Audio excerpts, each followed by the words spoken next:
מצווה 60 היא שציוונו שיהיה כל קורבן שנקריב מן הבהמה בין 8 ימים או יותר, לא פחות מהם, וזוהי מצוות מחוסר זמן בגופו.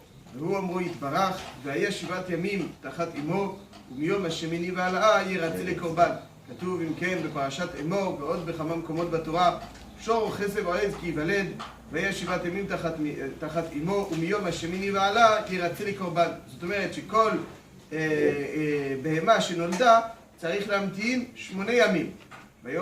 מיום השמיני והעלאה אז היא כבר ראויה להיקרב לקורבן. עכשיו השאלה נשאלת, מה הסיבה של הדין הזה? מה כתוב כאן?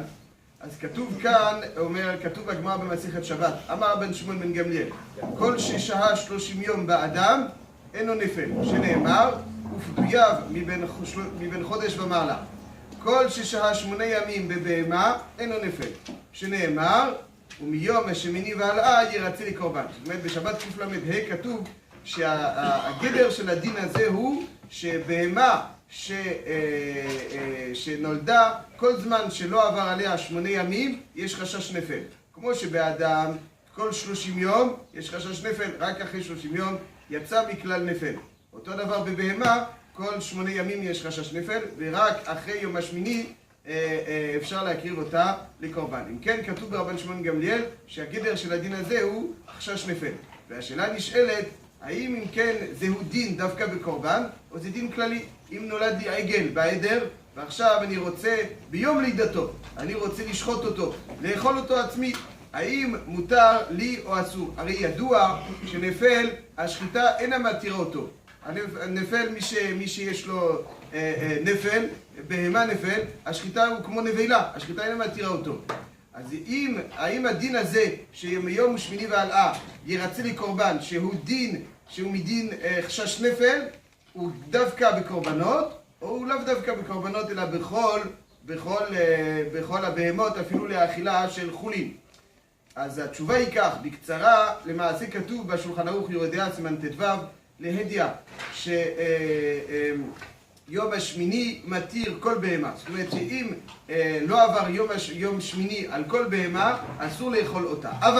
אבל, אם כלו חודשיו, זאת אומרת כך, אם אני יודע שעברו 5 חודשים של עיבור לבהמה דקה, 9 חודשים של עיבור לבהמה גסה, זה נקרא כלו חודשיו. אם אני יודע שהבהמה הייתה מעוברת משך כל הזמן, אז אני יודע שהוולד גמור, אז אפשר לשחוט אותו מיד. כך כתוב ביורה דעה סימן ט"ו. אבל זה דין דווקא בבהמת חולין. אם אני יודע שהייתה מעוברת משך 9 חודשים, ילדה עגל, מותר לי לאכול את זה מיד, ביום לידתו. כי החשש הוא חשש נפל, אין חשש נפל כשכלו חודשיו, אבל זה הכל לעניין יחולין. אבל לעניין קורבן, כשכתוב בתורה ומיום השמיני והעלאה ירצה לי קורבן, הייחודיות הוא שאפילו אם אני יודע שכלו חודשיו, אי אפשר להקריב אותו לקורבן, כי לא חילקה התורה לא חילקה. זאת אומרת, כמו שכתוב בגמרא, הטעם של הדין הזה, שצריכים לטעום הטעם של הדין הזה, מה שכתוב כאן זה שברגע שהוא עלול להיות מחוסר זמן, זאת אומרת, הוא עלול להיות נפל, אז הוא נחשב מחוסר זמן. אבל עכשיו, אחר כך, בקורבנות לא מחלקים. כלו חודשיו, לא כלו חודשיו, תמיד צריך 8 ימים שיעבור. אבל בחולין לא כתוב הדין הזה, אז אני יודע מסברה, אם הוא נפל, הוא לא חי. אם הוא לא חי, השחיטה לא מתירה, הוא נבלה. אבל זה הכל, אם כן, כשלא כלו חודשיו. כלו חודשיו מותר בחולין, נסכם, אם כן, שבקורבן, אפילו אני יודע שכלו חודשיו. כמה זה חודשי עיבור? 5 חודשים בבהמה דקה, 9 חודשים בבהמה גסה. אז אם אני יודע שכלו חודשיו, אפשר לאכול בחולין. אבל בקורבן, אפילו אם אני יודע שכלו חודשיו, אי אפשר להקריב אותו עד יום השמיני.